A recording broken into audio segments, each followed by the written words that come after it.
Bienvenidas y bienvenidos a este su programa, ya lo dijo la Corte, en el cual analizamos los fallos emblemáticos, las sentencias más importantes del Tribunal Constitucional de México. En esta ocasión vamos a platicar con nuestros invitados del amparo en revisión 1061-2015. Es una importante, diría incluso novedosa sentencia de la Suprema Corte que nos va a permitir reflexionar sobre sobre el estatuto jurídico de las personas que están en situación de calle. Estos seres humanos que tienen una especial vulnerabilidad y que muchas veces sus derechos humanos pues están puestos en riesgo, están siendo incluso violados. Esta es una sentencia que aborda precisamente ese tema y para entender su contenido y alcance le doy la bienvenida al programa a Alejandro Telles. Alejandro, un gusto recibirte en Ya lo dijo la Corte. Muchísimas gracias, Minel. Qué gusto estar contigo. Y para nosotros también es un gusto. Y le doy la bienvenida al programa a Katia Sáenz. Katia, un gusto recibirte en Ya lo dijo la Corte. Gracias, doctor. Un placer estar aquí. Oye, pues gracias a ti, Katia, y el placer es para nosotros. Katia, ayúdanos a entender en este caso cómo llega el planteamiento ante la Suprema Corte. ¿Qué es lo que se propone en el amparo inicial? Recordemos que se trata de un amparo en revisión y que por tanto tuvo una primera fase de análisis, de estudio ante un juzgado de distrito. ¿Qué fue lo que allí se manifestó? ¿Qué contestaron las autoridades señaladas como responsable en la demanda? Que por cierto son muchas, ¿verdad? Son muchas, ya tú nos contarás, Katia, pero ayúdanos con esta parte para que podamos entender el planteamiento que posteriormente la Suprema Corte tiene que resolver. Katia, por favor. Claro, este es un caso que se remonta a 2012, llega hasta 2015 a la Corte, pero el caso inició en 2012 y el quejoso es un hombre que ha deambulado por las calles durante más de 20 años. Un grupo de estudiantes de posgrado de la Universidad de Guadalajara identifica a este hombre que vive en situación de calle y lo asesora para que interponga un amparo indirecto. ¿Por qué? Por diversas violaciones a sus derechos fundamentales, principalmente económicos, sociales y culturales: derecho a la salud, derecho a la vivienda, alimentación, educación, seguridad social, trabajo, entre otros. Interponen el amparo indirecto y señalan como autoridades responsables justamente a 65 de los 3 niveles de gobierno, es decir, federales, estatales y municipales, porque recordemos que sobre todo en materia de asistencia social, como es la que nos ocupa, hay facultades concurrentes, es decir, los 3 niveles tienen facultades y participan en las acciones de asistencia social. Entonces interpone el amparo indirecto, y el juzgado de distrito desecha la demanda. ¿Por qué? Porque no existía un agravio personal y directo, se trataban de omisiones de autoridades. Desecha la demanda y el quejoso interpone el recurso de revisión. Y en el recurso de revisión el tribunal colegiado dice: juzgado de distrito, por favor, vuelve a analizar la admisión de la demanda. Y en este análisis que realiza nuevamente el juzgado de distrito, admite la demanda y va al fondo del asunto. Sin embargo, en el fondo del asunto retoma lo que había pensado inicialmente y dice: no existió ninguna solicitud del quejoso ante estas autoridades, es decir, nunca se acercó a solicitar servicios de salud, no se acercó a albergues para que le dieran alojamiento y alimentación, etcétera, ¿no? Como no hay una solicitud, entonces no hay tampoco acto y, por tanto, declaró por una parte infundados los agravios y sobreseyó por otra parte. ¿Por qué? Porque algunas autoridades sí respondieron y negaron la existencia de los actos y otras simplemente se abstuvieron. De hecho, la mayoría no respondió. Entonces pasa esta sentencia y otra vez el quejoso interpone el recurso de revisión y el tribunal colegiado analiza los conceptos de violación y dice: ok, veamos. Este es un caso que es de trascendencia, veo que puede fijar criterios novedosos y entonces solicita a la Suprema Corte de Justicia de la Nación que asuma competencia para conocer de este asunto. La segunda sala analiza el caso y dice: sí, efectivamente, me permitirá resolver diversos criterios, entre ellos si es necesario que el quejoso interponga una solicitud ante las autoridades o, por el contrario, las autoridades pueden prestarle ciertos servicios de manera oficiosa. Y por el segundo, en un segundo término, me permitirá expresarme sobre los alcances y las obligaciones del Estado mexicano en materia de derechos económicos, sociales y culturales. Así, en 2015, la segunda sala asume competencia, atrae el caso y lo resuelve. Perfecto, muchísimas gracias, Katia, por esta tan puntual y tan a la vez acertada síntesis de cómo llega el asunto a la Corte. Y voy contigo, Alejandro.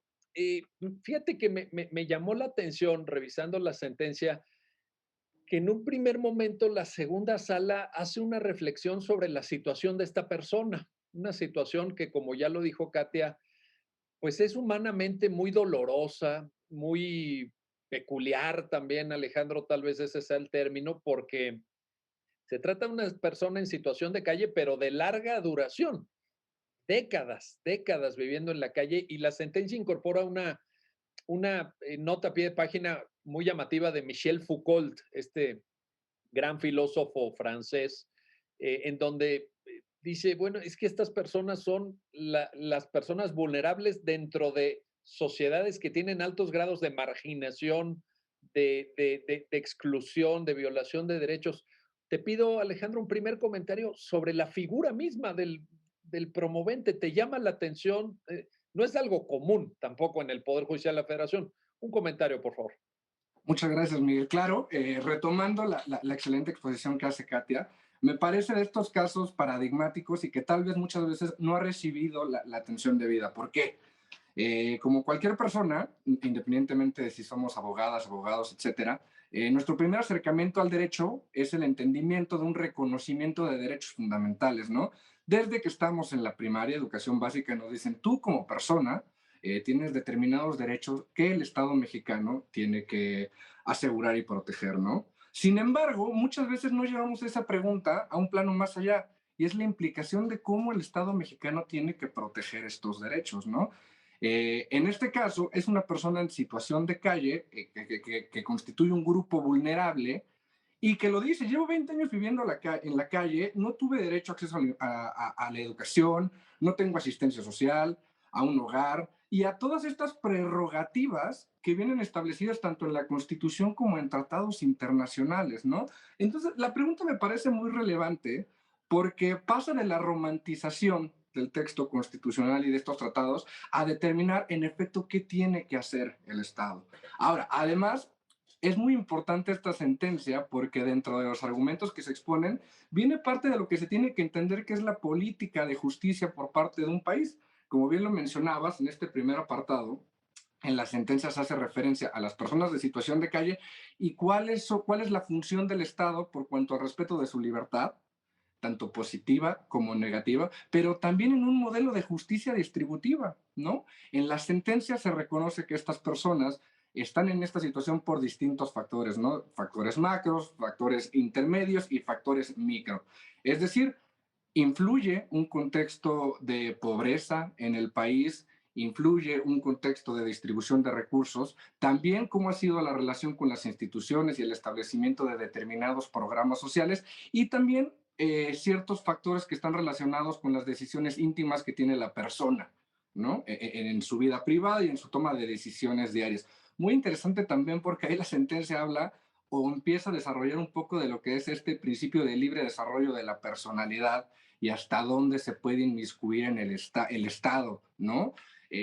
A mí, en lo particular, me parece bastante problemático cuando hacemos referencia a este principio de libre desarrollo de la personalidad y a un indebido paternalismo por parte del Estado cuando hablamos de una situación de necesidad, ¿no? Me parece que muchas veces esto pueda caer en una mala utilización del término que en otras sentencias la Corte ha utilizado muy bien, como el tema de marihuana, etcétera, ¿no?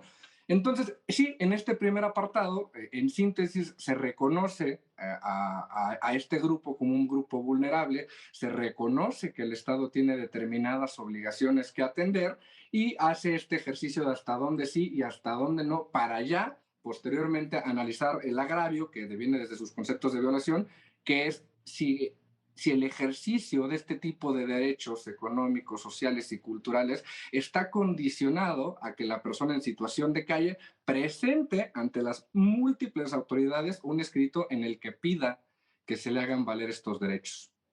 Oye, fíjate, esto que señalas de, ahí también me llamó la atención, hay una vena filosófica en la sentencia, porque está la cita de Foucault y luego está una cita de Isaiah Berlin, este gran filósofo de Oxford en Inglaterra, sobre los dos conceptos de libertad, la libertad negativa, la libertad positiva, pero ciertamente es muy interesante tu apunte en el sentido de decir, bueno, pero ¿de qué libertad estamos hablando ante una situación de absoluta precariedad? Entonces, ¿eres libre para hacer qué cosa? Pues para seguir en la calle, para seguir en la calle, porque pues más libertades tampoco tienes porque careces de los elementos para hacer eficaz ese esquema de libertades. Quizá habría faltado ahí en la sentencia un apunte más robusto sobre lo que Isaiah Berlin llamó la libertad positiva, que es la libertad de encaminar tu existencia, la libertad de darle sentido y contenido específico a tu vida. Y cuando no tienes nada, cuando estás en la calle, pues, híjole, ahí se complica un poco, digamos, tus opciones se cierran un poquito. ¿Eh? Claro, coincido contigo, Miguel, y fíjate que hay una frase que a mí me llama mucho la atención siempre, que dicen que la filosofía es un privilegio burgués, ¿no? El simplemente tener el tiempo de poder profundizar en estos temas y decir, existe libertad positiva, existe libertad negativa, ¿hasta dónde llevar el Estado? Pues sí, parte de que tienes las necesidades básicas cubiertas y te puedes preguntar esas cuestiones. Barrabás, la persona que está en situación de calle, pues lo que quieres comer, lo que quieres tener donde dormir, acceso a servicios de salud, ¿no? Entonces es donde te preguntas cómo tiene que analizar el derecho este tipo de cuestiones. Esta sentencia es de 2016 en México, pero algo que me parece reprochable a este ejercicio que hace la segunda sala de la Suprema Corte es no retomar los distintos movimientos que se estaban llevando en el mundo en ese mismo momento desde 2012, incluso antes, para analizar cómo es este ejercicio y justiciabilidad de los derechos económicos, sociales y culturales, ¿no? Me preocupa esa parte, como bien dices, retoma en pies de página este tema de filosofía pública y las implicaciones que tiene el analizar este tipo de reclamos, pero no retoma lo que se estaba analizando, por ejemplo, en un constitucionalismo transformador en Sudáfrica, donde hubieron casos trascendentales. De reclamos para programas de vivienda, como el Comité de Naciones Unidas de este tipo de derechos también ya se había pronunciado, y como incluso la Corte Interamericana, eso fue un poco posterior, 2017 y 2018, también emitió criterios sobre cuáles eran los alcances que tienen los órganos jurisdiccionales para analizar este tipo de reclamos. Porque de ahí, Miguel, viene otra pregunta también trascendental.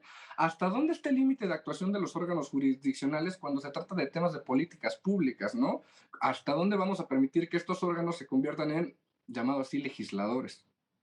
Ese es un gran tema. Ahorita regresamos con ello, Alejandro, porque ese es el tema de fondo, cómo interactúa Poder Judicial y Administración Pública en el tema de políticas. Ahora, déjame plantarte lo siguiente, Katia. Mencionaste algo de extraordinaria importancia que creo que podríamos extraer diversas consecuencias, que es el hecho de esta llamativa, diría, lista de autoridades señaladas como responsables, y digo llamativa por lo extensa. Tú misma nos lo precisaste, 65, ¿verdad? Tuviste la paciencia de contarlas, trajiste Sí. muy analizada la sentencia. Pero, a ver, yo te quiero preguntar, ¿por qué? ¿Por qué 65? Porque, digamos, al menos en mi experiencia, en fin, cada uno tendrá su visión, pero me parece que sí es algo extraño en el juicio de amparo. Normalmente citas 5, 8, a lo mejor ya exagerando 10 autoridades responsables, pero 65. Entonces la pregunta sería ¿por qué? Y si esto, Katia, aprecias que tal vez se deba al número de derechos que Claro, posiblemente se estén vulnerando, a la superposición de competencias en la estructura del Estado federal mexicano. ¿Cuál sería la explicación y el comentario, Katia, por favor? yo creo que justamente son ambas. Uno es por el tipo de derechos que está reclamando. Recordemos que los derechos económicos, sociales y culturales, si tuviéramos que decir alguna de sus características quizá bastante tradicionales, es que están encaminados a satisfacer necesidades básicas. Entonces, al hablar de necesidades básicas como son vivienda, alimentación, salud, trabajo, encontramos que al menos en nuestro sistema jurídico hay varias autoridades que tienen diversos tipos de atribuciones en la materia.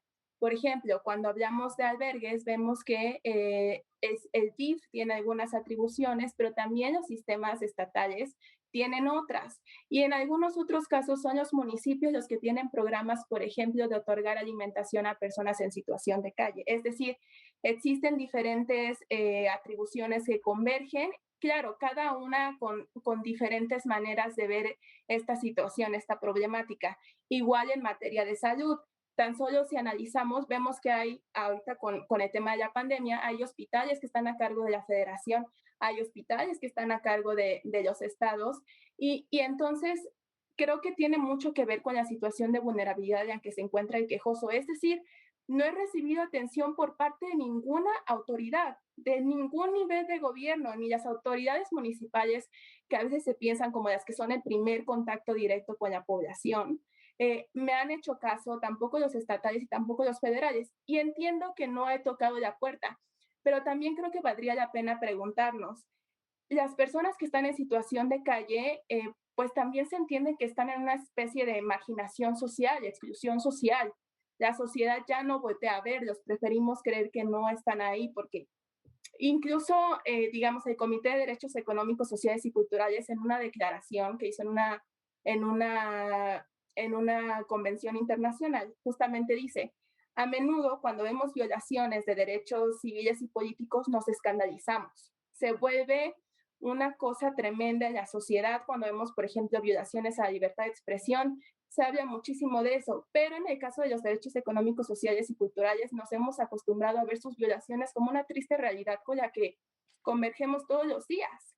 Eso es lo que pasa. Y entonces aquí, en el caso de Barrabás, ¿de verdad Barrabás también sabrá en su vida diaria a qué autoridad acudir?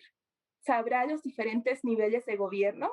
Bueno, creo que nosotros como abogados de repente decimos, híjole, y este tema tan específico, ¿a cuál de los tres niveles? Que sí, que no. Él como población, y que no solo es población que no está instruida en materia de derecho, sino que es población que está en la calle, vive en la calle. ¿Sabrá a quién acudir? Me parece que ahí la segunda sala dice es que debió haber tocado la puerta de las autoridades, porque de lo contrario, llegaríamos al absurdo de decir que las autoridades deben de contactar a cada persona para decirle, para preguntarle cuáles son sus necesidades, qué necesitas, cómo te ayudo. Pero creo que en este caso Barrabás sí está tocando la puerta y está tocando la puerta de los tribunales. Y sí nos está diciendo, me hace falta esto, ayúdame, ¿qué hago? Y claro, hay algunos temas muy específicos. Por ejemplo, en materia de trabajo dice, no tengo un trabajo remunerado, no tengo vacaciones y no tengo seguro de desempleo. Pero hay otras reclamaciones más generales y una de ellas es relacionada con la dignidad humana. Y dice, el Estado no ha destinado recursos económicos ni recursos humanos para implementar políticas públicas encaminadas a satisfacer los derechos de personas como yo. Entonces, creo que ahí valdría mucho la pena haber realizado un análisis de verdad, a ver qué políticas ha implementado el Estado, si está alcanzando estas metas, si está haciendo algo, si está destinando recursos, o al menos está realizando campañas de difusión para llegar a este tipo de población y decirle, estos son tus derechos y conmigo puedes acudir. Oye, híjoles, qué panorama, ¿verdad? Qué panorama. Vamos a hacer una pausa, pero antes de hacer una pausa rápidamente te agrego un elemento, Katia, para que nos hagas un brevísimo comentario. Pero no será, no te da la impresión, puede ser con este tema o con otros temas, aquí mismo en el programa lo hemos abordado en alguna ocasión, que esta especie de enjambre de facultades, de atribuciones, de órganos, en donde, como muy bien lo señalas, Katia, a veces uno incluso como especialista en derecho ni siquiera nos queda claro a nosotros qué le toca hacer a cada quien, hasta dónde llega la atribución. Y de hecho muchos de los temas que resuelve la Corte tienen que ver con eso, tienen que ver con conflictos competenciales, etcétera. Eh, ¿No te parece que a la postre esto da como resultado que las autoridades, lo voy a decir coloquialmente, se echen la bolita unas a otras y el sujeto, la razón de ser del Estado, que es el ser humano, quede un poco en entredicho, quede un poco desdibujado o desamparado, nunca mejor, ¿no? Con este desamparado, literalmente. ¿No te da esa sensación al final del día, Katia? Claro, y creo que ya hemos visto en otras sentencias de la Corte, donde también analiza derechos económicos, sociales y culturales, cuando vemos los informes de las autoridades que empiezan a decir, no, pero es que este era tema de la federación, porque ellos debieron haber destinado una partida presupuestaria, a mí no me llegó el dinero, y la federación dice, no, pero tú eres el encargado de supervisar diariamente que no se esté violando un derecho, por ejemplo, de un niño menor de edad en la escuela, etcétera, ¿no? Entonces, sí, a menudo en este entramado de normas, las autoridades buscan responsabilizar a la otra y creo que habitualmente es culpa de todos. El hecho de que estas personas, y específicamente en el caso de Barrabás, es un grupo en extrema situación de vulnerabilidad y ello dice, todos los días corro un grave riesgo a mi integridad. ¿Por qué? Pues porque no me estoy alimentando, no tengo dónde dormir y no puedo acceder, por ejemplo, a servicios médicos.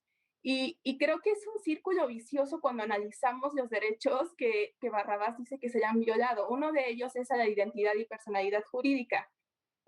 Me quedé reflexionándolo mucho tiempo. No tiene documentos que acrediten su identidad. Entonces, ¿qué es lo que nos piden cuando vamos a inscribirnos a la escuela, cuando vamos a una clínica, cuando queremos comprar una casa o rentar un lugar para vivir? Lo primero que nos piden son los documentos que acrediten nuestra identidad. Barrabás ni siquiera tenía eso. Ese primer requisito básico no lo tenía. Entonces también es lo que dice, ¿cómo voy a ir a solicitar a las autoridades si ni siquiera tengo documentación? Por cierto, para quienes están viendo el programa, Barrabás, que ya ha sido mencionado tanto por Alejandro como por Katia, es el, digamos, el sobrenombre con el que se conoce a esta persona en situación de calle, sin un domicilio fijo en un bien inmueble, aunque sí se le ubica en un lugar geográfico específico allá en el estado de Jalisco, pero cuando hacemos referencia aquí en el programa a Barrabás es porque así se le conoce en el entorno en el que él pues sobrevive, ¿no? Bueno, vamos a hacer una pausa, no se vayan, regresamos enseguida para continuar en este análisis y conversación sobre el amparo en revisión 1061-2015 con nuestros invitados. Regresamos enseguida.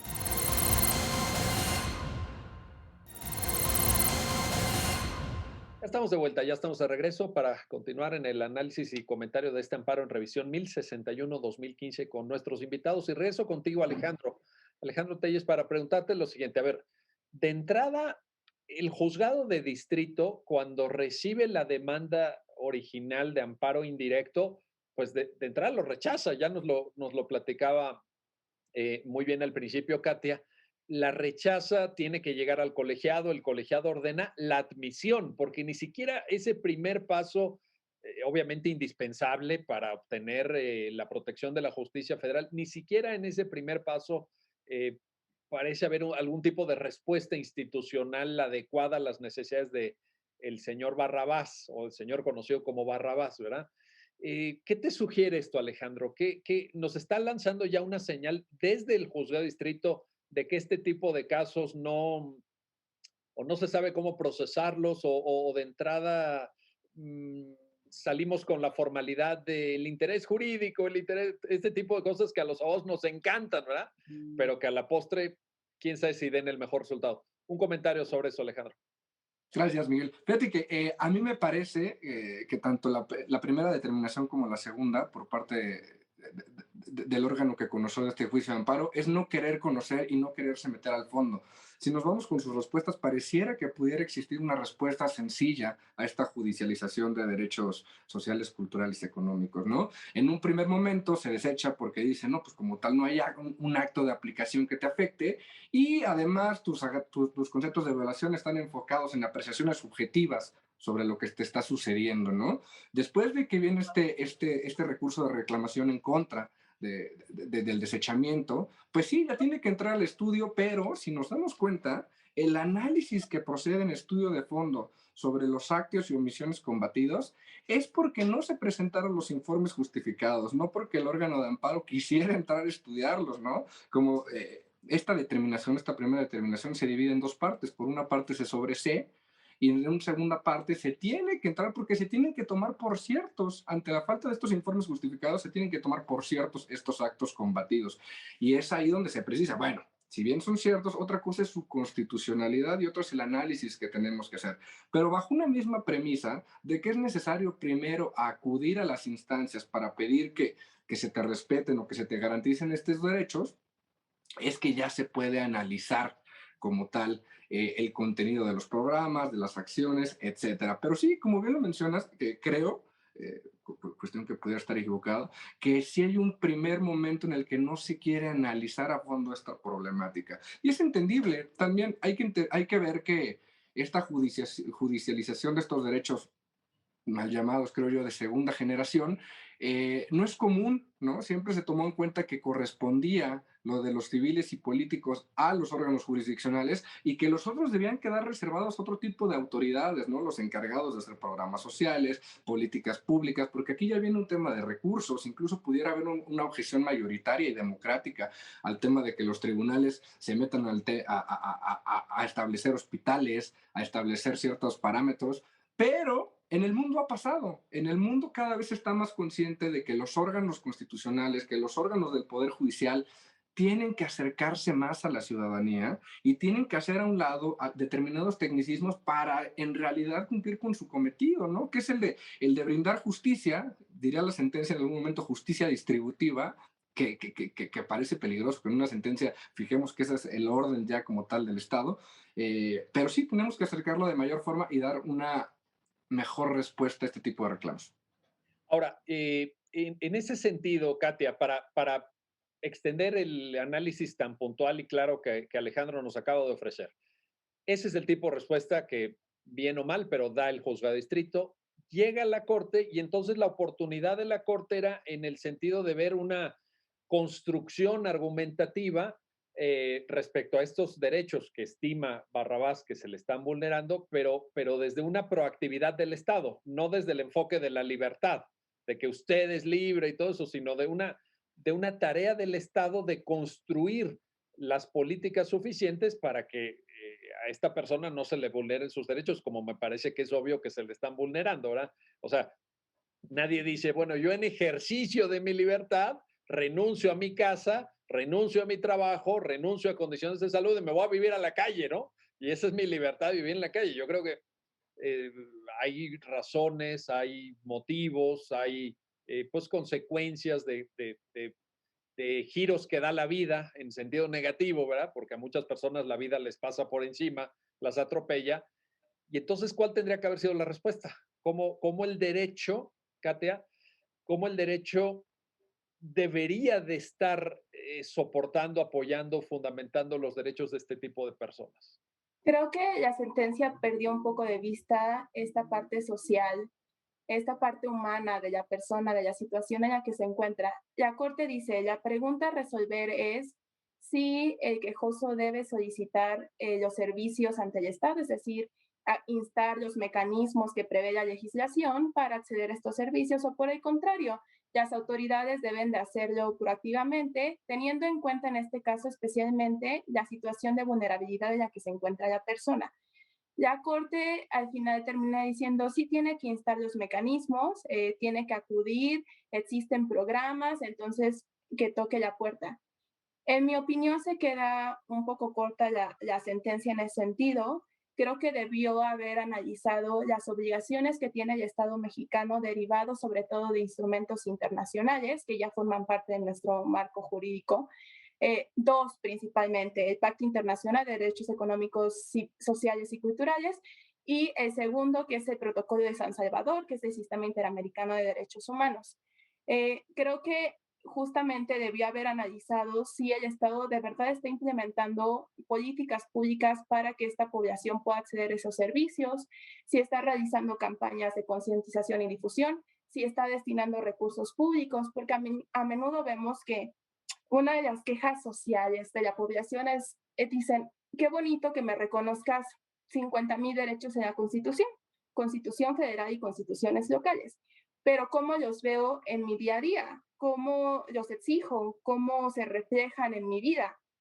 Creo que justamente esta sentencia llega a ese punto. ¿Cómo es que los derechos que están reconocidos en la Constitución y en tratados internacionales para el quejoso los puede ver reflejados en su vida? No los está viendo, evidentemente. No, el Estado no los está haciendo efectivos. Entonces, creo que sí la Corte debió haber analizado si al menos se están destinando recursos. ¿Cuánto tiempo ha pasado desde que estos derechos se convirtieron en obligación para el Estado mexicano? ¿Qué acciones está llevando a cabo? ¿Ya eliminó las barreras de discriminación que existe para este grupo en situación de vulnerabilidad? ¿Ya garantizó un contenido mínimo de esos derechos? Eh, no lo sé, porque la sentencia realmente no lo ve desde esa situación. Dice, pues, es decir, no hubo una solicitud y entonces tampoco hay una respuesta de una autoridad donde te esté diciendo que no puedes acceder a estos derechos. Entonces, lo que tienes que hacer es prácticamente toca la puerta y si te dicen que no, pasa otra vez al sistema judicial a reclamar que te dijeron que no. Creo que en grupos que están en esta situación de vulnerabilidad tenemos que buscar mecanismos que les faciliten acceder a estos derechos.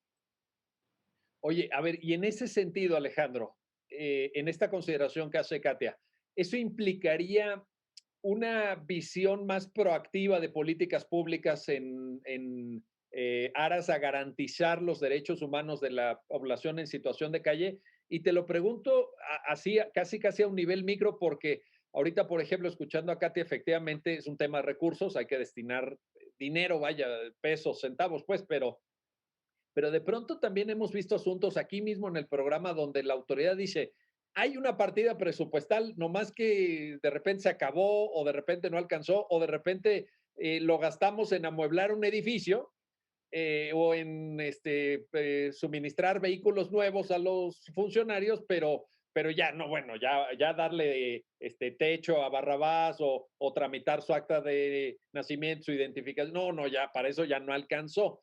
Entonces, a un nivel micro, Alejandro, ¿se podrían plantear políticas públicas proactivas, ordenadas desde la jurisdicción federal para garantizar los derechos de esta persona en concreto, de este ser humano Y específicamente? creo que la pregunta es muy interesante y creo que depende mucho de cómo un tribunal constitucional tenga el entendido de cuál debe ser su papel de activismo o no. Es decir, podemos encontrar ejemplos internacionales en los que la respuesta es sí, buscamos que todos los órganos de gobierno participen activamente, no solo como contrapeso, sino como colaboradores en la generación de mejores condiciones para los individuos. Y habrá otros casos en los que podemos identificar que no es así, ¿no? Que se busca que el papel democrático se cumpla en otros órganos y no a través del Poder Judicial, ¿no? O de esta rama de gobierno. Pero Pero que me parece muy interesante. déjeme te pregunto ahí, es que esta discusión la hemos tenido con una persona que ustedes conocen muy bien, que es Roberto Niembro, y con gente que participa de esta visión del constitucionalismo democrático, pero yo ahí siempre tenía una duda y te la planteo muy directamente, Alejandro. Pero ¿de qué democracia estamos hablando? Porque estas personas en situación de calle ni siquiera pueden aspirar a sentirse representadas parlamentariamente. Es decir, cuando decimos, no, que los tribunales no se metan porque ahí es tema de legislación, es tema de representación democrática, pero ¿de qué representación democrática? ¿De qué democracia si estas personas no tienen ni posibilidad de ejercer su derecho de sufragio, no tienen ningún vínculo, ¿no? Entonces ahí no será también, Alejandro, te pregunto, que tenemos que estar más alertas, más con el ojo avisor en la realidad y no construir esta cosa de la democracia constitucional, la representación política. ¿Cuál? Es un tema ahí de partidos y de autointereses y en fin, no sé, pero Claro. te lo planteo. A mí me parece, claro, entiendo, es una objeción muy común. Considero que, como bien mencionas, hay dos grandes exponentes y defensores de esta democracia participativa y deliberativa, incluso procedimental, como es Roberto y como también es Micaela, ¿no? Micaela Alterio. Y creo que podemos entender que sí, efectivamente, se trata de un debate intelectual, pero que tiene que atender a necesidades del día a día y que, como bien lo dice, si lo analizamos, pues se convierte en un tema de negociación política, de qué le corresponde y qué le conviene a los actores políticos inmiscuidos, ¿no? Y ahí viene un punto interesante, porque normalmente se da la objeción mayoritaria para la participación de los órganos jurisdiccionales, ¿no? Pero también hay otros autores que defienden justamente que ante la imposibilidad de que estas personas se vean representadas en los órganos de representación popular, poder legislativo, es donde adquiere relevancia que las cortes funcionen como defensores de esas minorías, ¿no? Y por ende, esa objeción mayoritaria se puede superar diciendo, efectivamente, es necesario un esquema democrático, es necesaria la participación y la voz de todos, pero hay situaciones donde es peligroso esta voz de la mayoría y es donde los órganos jurisdiccionales tenemos que entrar a proteger a aquellas personas que no tienen voz y voto, ¿no? Ya de ahí pudieran venir otras preguntas, ¿no? Sobre qué esperamos de nuestros órganos legislativos, representatividad o que lleguen los mejores preparados, pero de una u otra forma, la pregunta sigue teniendo el mismo interés de proteger a aquellas personas que no constituyen grupos mayoritarios y grupos de poder.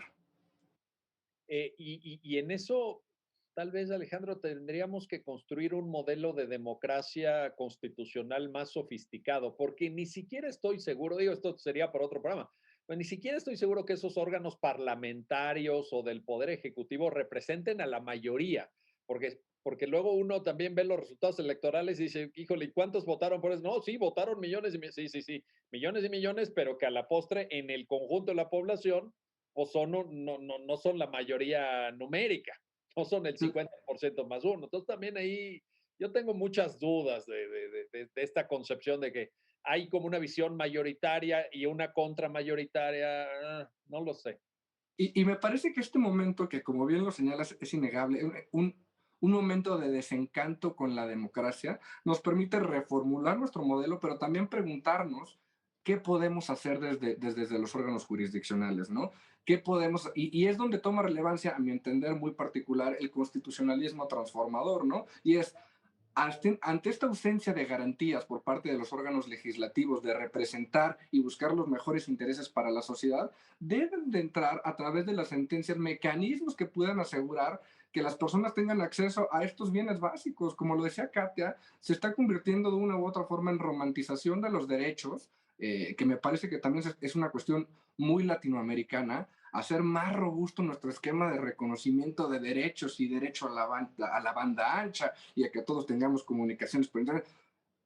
No sirve de nada cuando esto no viene permeado de más acciones estatales que le den fondo y contenido, ¿no?, a estos derechos. Y en la sentencia pasan de manera muy fugaz a decir que existe un deber progresivo de protección a los derechos económicos, sociales y culturales, sin darse cuenta que ese reconocimiento progresivo parte de una obligación previa, que es una obligación inmediata de atención al núcleo esencial de los derechos humanos, que es algo que no se analiza en la sentencia y que la Corte Interamericana lo ha hecho en muchos casos. En efecto, es una cuestión de política pública y de recursos la atención a este tipo de derechos y tenemos que atender a la situación particular de cada estado. Sí, pero tenemos un piso mínimo ante el cual el Estado no puede decir, pues no tengo dinero para jeringas, para personas con VIH, no.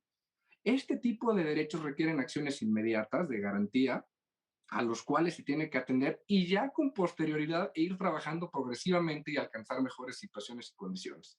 Hay obligaciones inmediatas que hay que cumplir, sin duda alguna.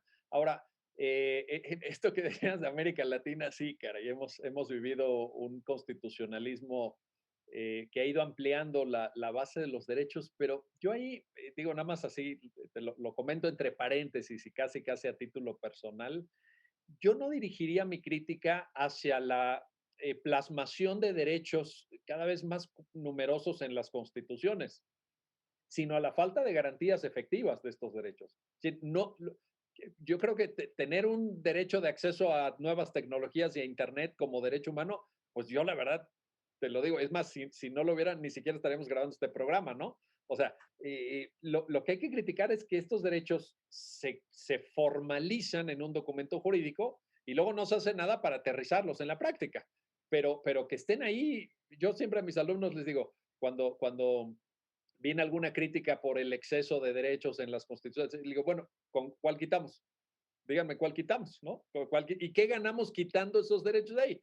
Lo que hay que hacer es decir, ya los tenemos, trabajemos para hacerlos realidad. En ese sentido, Katia, decía Alejandro, podemos hacer políticas públicas, podemos incidir desde el ejercicio de la jurisdicción y yo agregaría, siguiendo el discurso de Alejandro, y debemos hacerlo, debemos hacerlo. Te pregunto, ¿podría, por ejemplo, la sentencia haber identificado del conjunto de derechos que se están reclamando como violados, algunos, y trabajar de manera muy puntual en esto que tú decías, por ejemplo, identidad. Se ordena al registro civil de Jalisco que se expida un acta de nacimiento, se ordena a la autoridad del INE que se le otorgue una credencial para votar con fotografía, se ordena, en fin, y a lo mejor no una sentencia global de amparo, sino una muy minuciosa, ¿se podría, lo verías factible en ese sentido? Yo creo que se debió haber analizado derecho por derecho, justamente porque sabemos que los derechos humanos están interrelacionados. No existe jerarquía entre ellos. Sin embargo, en este caso creo que hay algunos derechos que podrían ser llave para otros derechos. Por ejemplo, el de identidad y reconocimiento de personalidad jurídica. Creo que si hubiéramos hecho un análisis minucioso de derecho por derecho, podríamos haber dicho, justamente, INE expide una credencial para votar o INE auxílialo, quizá no expídele porque tiene que cumplir con ciertos requisitos, algunos que son indispensables, pero al menos facilita que esta persona pueda acudir contigo y tramitar su credencial para votar. O mínimamente, quizá una especie de orientación. Entiendo que los tribunales judiciales pues no son como entes orientativos, ¿no? No vienes y recibes una asesoría, no, hay un litigio. Pero creo que atendiendo a la especial situación de vulnerabilidad en que se encontraba esta persona, podríamos no solo haberle dicho no, sino este es el camino, esto es lo que tienes que hacer, por aquí te tienes que ir. Porque también, y me gustaría retomar un poco lo que decía Alejandro de las obligaciones de carácter inmediato. Me parece que la sentencia sí las pasa de largo.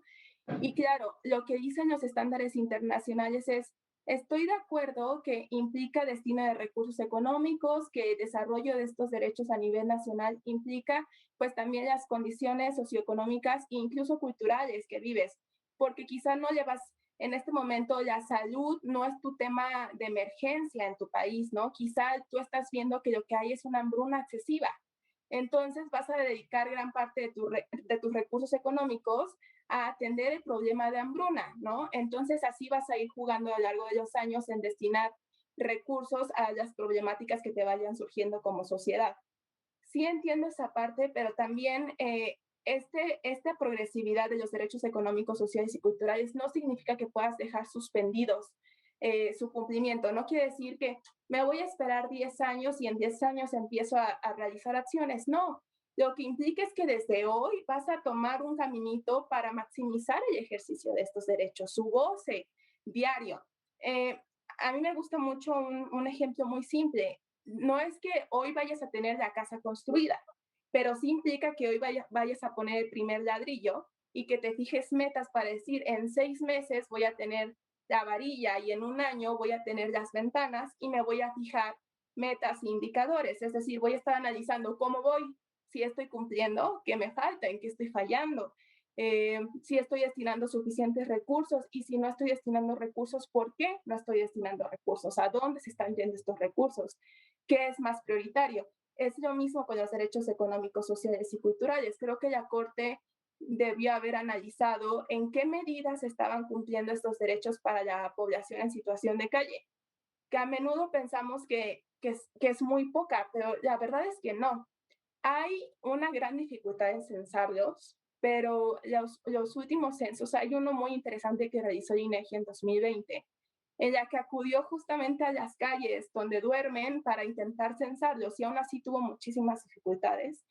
Pero, digamos, la CEPAL dice que son 14 millones de personas en situación de calle en México, tan solo en México, y que es el país de América Latina con más personas en situación de calle. La Ciudad de México cree que tan solo en la ciudad hay un aproximado de 4,000 personas en situación de calle. Y el INEGI también tiene cifras bastante conservadoras. Es decir, hay una gran dificultad también para saber de cuántas personas estamos hablando que se encuentran en esta situación. Pero creo que nosotros lo podemos ver diario. Hay muchísimas personas en situación de calle. Es decir, no es una persona a la que se le están violando los derechos, no solo es Barrabás el que no tiene acceso a estos servicios básicos. Estamos hablando de una gran población que a menudo involucra a personas con mayores vulnerabilidades, con mayores desventajas, como dice la Corte, es un cúmulo de desventajas. Estamos hablando de mujeres, estamos hablando de niños, niñas y adolescentes, estamos hablando de también incluso personas mayores, estamos hablando de personas que tienen enfermedades crónico-degenerativas, personas con adicciones. Es decir, creo que sí necesitamos un enfoque proactivo del Estado, porque estas personas se sienten excluidas, esa es la realidad. Viven en exclusión social. Entonces sí necesitamos que el Estado se acerque y no solo diga, mira, aquí en la ley de asistencia social dice que tienes derecho a los albergues y entonces ven y te dejo pasar. Porque incluso uno de los puntos muy importantes que toca el quejoso es justo con el horario de los albergues. Dices que yo no puedo acudir en esos horarios de los albergues. Y entonces me traslada la carga de que yo acuda en los horarios que establecen para, por si quiero comer o si quiero dormir ahí. Y si no voy en ese horario, pues ya me quedé sin alojamiento esa noche y ya me quedé sin alimentos esa noche. Entonces creo que sí necesitamos pues políticas integrales, políticas proactivas. Creo que la Corte sí necesitaba analizar en este caso derecho por derecho, analizar si el Estado efectivamente está adoptando medidas, si eliminó la discriminación, barreras de discriminación, si está garantizando el contenido mínimo de los derechos, es decir, ok, a lo mejor en este momento no le puedes brindar alimentación integral o no puedes brindarle educación gratuita a todas las personas en el país, supongamos, ¿no? Quizás no puedes, pero en este momento al menos necesitas que hasta la primaria las personas sí puedan acceder a la educación. Y, por ejemplo, en alimentación, que no se mueran de inanición, en salud, que no se mueran porque no tomaron antibióticos, cosas tan simples como esa. Y la sentencia creo que no entra, se queda en un panorama muy general de decir no hubo una solicitud y entonces pues no seguiste el camino adecuado. Ahí está. Bueno, vamos a hacer una pausa, no se vayan, regresamos enseguida para la última parte de esta conversación sobre el amparo en revisión 1061 diagonal 2015 con nuestros invitados. Regresamos.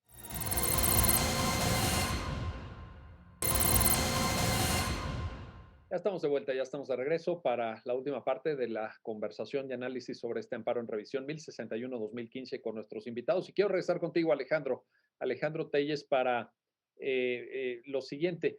En esta lógica a la que se refería Katia de intentar buscar una visión más robusta, más sustantiva, más dirigida a la garantía efectiva y no tanto a la consideración de formalidades, etcétera, para esta persona. ¿Cómo está el tema que ya ustedes mismos habían mencionado, de un lado, de la disponibilidad de recursos, que en todo caso yo creo que es materia de prueba, y ahí te quiero pedir tu opinión, porque lo más fácil es que el otro diga, no me alcanza, no me alcanza. Oiga, ya le rascó usted, ya vio que efectivamente, y junto con el tema recursos, que creo que va de la mano, Alejandro, te planteo, priorizar a las personas en estado más vulnerable, que también es algo que la ONU siempre recomienda. Es decir, puede ser efectivamente, como decía Katia, no te alcanza para construir casas para todos, no te alcanza para meter a los albergues a todas las personas, sí, pero por lo menos fíjate en aquellos que están en la peor situación para atenderlos antes. Un comentario al respecto, Alejandro.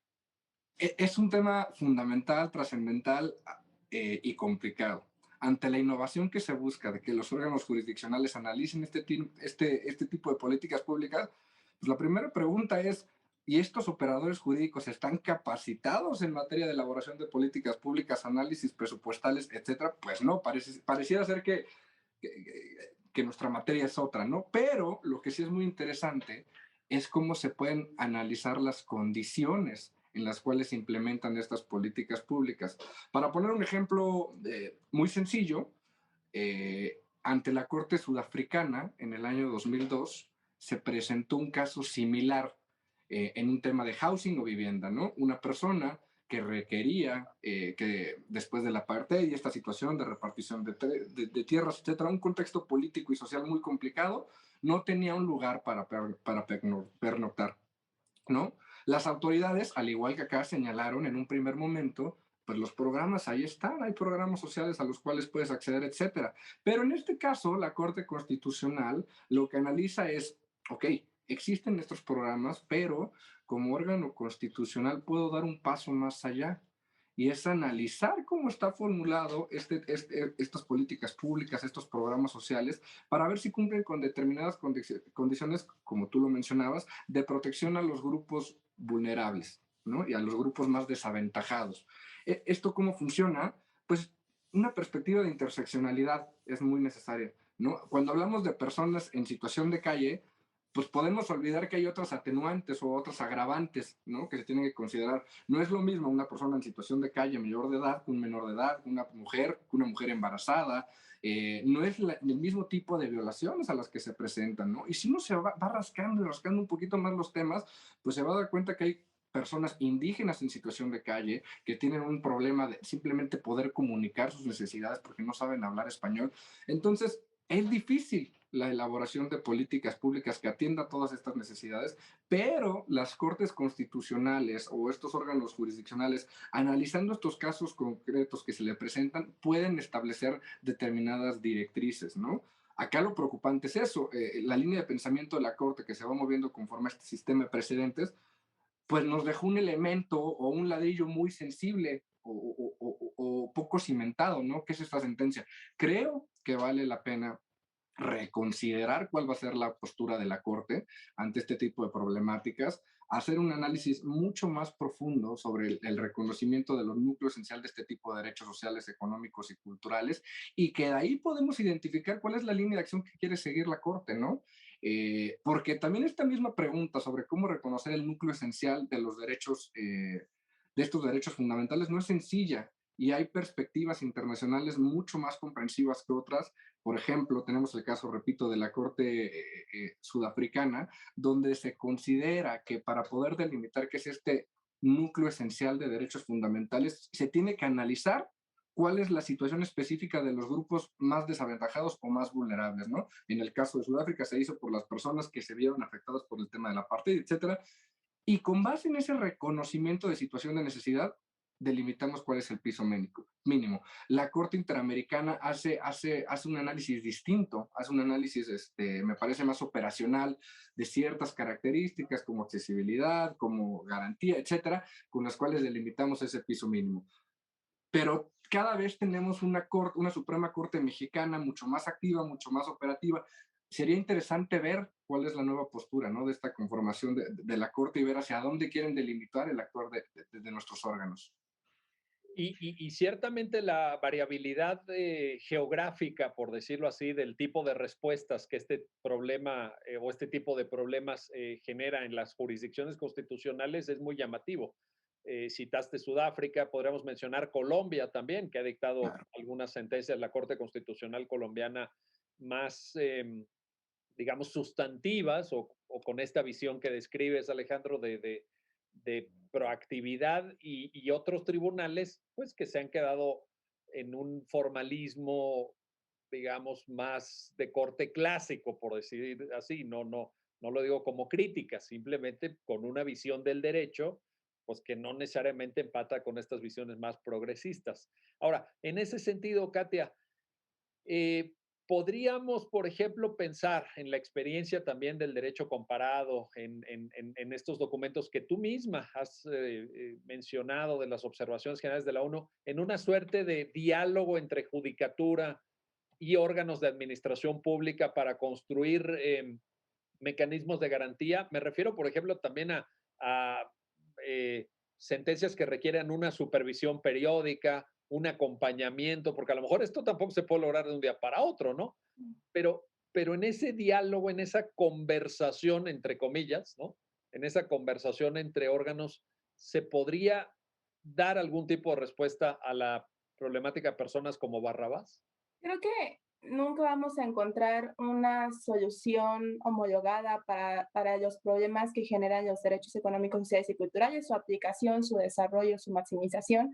Pero sí creo que un diálogo entre cortes de diferentes naciones, entre organismos internacionales y México, que de alguna forma se está llevando a cabo y se ha impulsado en los últimos años. La propia Suprema Corte de Justicia de la Nación vemos que constantemente realiza foros, tiene conversaciones con organismos internacionales y con otras cortes de diferentes países en las que se abordan estos problemas. También vemos que se está impulsando el diálogo entre el Poder Legislativo y el Poder Judicial, justamente para tratar diversas problemáticas a partir de los asuntos que llegan a conocimiento de la Corte. Es decir, estamos detectando que están llegando 50 amparos de este tema, qué es lo que está pasando. Eh, Creo que hay un ejemplo que me parece muy relevante sobre la dificultad de legislar también en materia de derechos económicos, sociales y culturales. A raíz de esta sentencia, leí que hay una iniciativa en la Cámara de Diputados para facilitar documentos de identidad a personas en situación de calle. Sin embargo, esta sentencia no ha pasado todavía porque algunas autoridades, entre otras cosas, han argumentado que no tienen recursos suficientes para cubrir la emisión, por ejemplo, de documentos de identidad que requerían algún derecho, algún cobro o tan solo políticas como de ve a buscar y contactar a estas personas. Pero existe este diálogo, por ejemplo, ese es un diálogo entre el poder legislativo y entre la administración pública. Digamos, ejecutivo y legislativo están platicando, el legislativo está diciendo, quiero legislar en este tema, tienes recursos, vas a poder llevar a cabo esta política o cómo le hacemos. Creo que lo mismo pasa con el Poder Judicial. Ahora el Poder Judicial decir, me están llegando esta problemática, ¿cómo podemos alcanzar al menos cierto grado de consenso en cómo vamos a caminar hacia el objetivo, hacia maximizar estos derechos económicos, sociales y culturales, a, a ayudar a estas personas a que salgan de una situación de vulnerabilidad, porque la sentencia incluso sí lo dice, esa parte sí la dice. Las personas que están en situación de calle no es que hoy hayan tomado la decisión de voy a dejar toda mi vida y me voy a ir a vivir a la calle. No, no, no. Como mencionaba también Alejandro, son diferentes factores, son problemas familiares, son factores incluso, por ejemplo, de la sociedad, desastres naturales, conflictos armados que obligan a una persona a salir de ese círculo y terminar en una situación de calle. Entonces, sí, definitivamente requiere un diálogo entre poder ejecutivo, poder legislativo, poder judicial, un aprendizaje a partir de las experiencias de otras cortes y otros gobiernos, para que todos podamos avanzar en este tema que es complejísimo porque es claro que requiere muchísimos recursos económicos. Bueno, pues ahí está la convocatoria para que este diálogo se lleve a cabo. Y nos quedan 30 segundos para despedir el programa, Alejandro. Pues un mensaje de cierre, una reflexión. Barrabás se fue, pero se fue con la puerta en las narices, digámoslo así, para decirlo coloquialmente. No, No, desde el punto de vista del amparo, no pudo obtener un buen resultado. no, muchísimas gracias por la invitación, por abrirnos este espacio. Creo que sin duda es necesario que llevemos este tipo de discusiones a muchos lugares más allá del aspecto jurídico y de lo que nos inmiscuye a abogadas y abogados. Y sí, en efecto, me parece que esta sentencia únicamente constata la deuda histórica que tenemos por parte de las autoridades jurisdiccionales con los más necesitados, ¿no? El hecho de poner estos tecnicismos y estos requisitos hace que la justicia solo accedan los más ricos, ¿no? Así se ha dicho. Y ese no es el propósito con el que está establecido el gobierno, las ramificaciones y un poder judicial fuerte y activo. Muchas gracias, Miguel. Al contrario, gracias. Gracias a ti, Alejandro Telles, Katia Sainz, gracias ambos por ayudarnos a entender esta importante sentencia y a usted que hace posible su programa, ya lo dijo la Corte, en el cual analizamos los fallos emblemáticos, las sentencias más importantes del Tribunal Constitucional de México. Hasta pronto.